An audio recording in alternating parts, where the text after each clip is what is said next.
अस्सलाम वालेकुम नादरीन, इस नौजवान को आप देख रहे हैं और इसके इर्द गिर्द आपको आँख के बिल्कुल रेडनेस नज़र आ रही है। अच्छा नौजवान, दर्द थी ने जोर दे डालना। जी हाँ सर। अच्छा, जिले हंजू लगते या पानी लगते जलन थी नहीं है? जी हाँ। ठीक है। ये अच्छा मैं आपको केस इसलिए बना रहा हूँ वीडियो बताने के लिए कि ये इस जो हम कोई भी फसल वगैरह होता है उनके अंदर एक छोटा सा सब्ज़ कलर का कीड़ा होता है, सराइकी ज़बान में इसको भोंडी कहते हैं, ठीक है ना। ये बेसिकली उसके काटने की वजह से उगता है और ये जहाँ जहाँ इनको खारिश होती है, खारिश करते हैं तो वहाँ पे ज़ख़म बन जाता है। इस नौजवान ने अब मेरे ख्याल में ज़्यादा कोई खारिश नहीं की या फिर इसको अब भी हुआ है या रात हुआ है, कब हुआ, तो ये टाइम पे आ गए हैं, इनका ज़्यादा आँख ख़राब नहीं हुआ।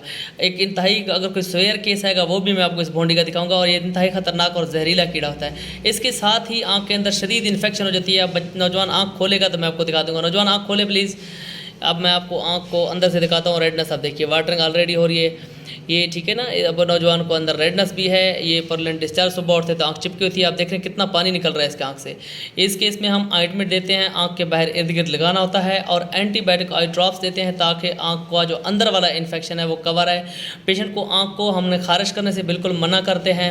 ये कम एक हफ्ते में मोस्टली केसेस जो ना कवर हो जाते हैं, कुछ केस थोड़ा सा ज़्यादा टाइम भी ले लेते हैं। और मोस्टली जब पेशेंट ये इनिशियल स्टेज है इस नौजवान का, जो पेशेंट 3-4 दिन 5 दिन के बाद आते हैं तो उनका यहाँ पे स्किन जो होता है ये इर्द गिर्द आँख के टोटली तकरीबन वो खारिज करते हैं और ज़ख़म बन जाता है, उसके ऊपर काला बना हुआ होता है और वो शदीद दर्द की मोस्टली कंप्लेन कर रहे होते हैं। Thank you so much. Allah.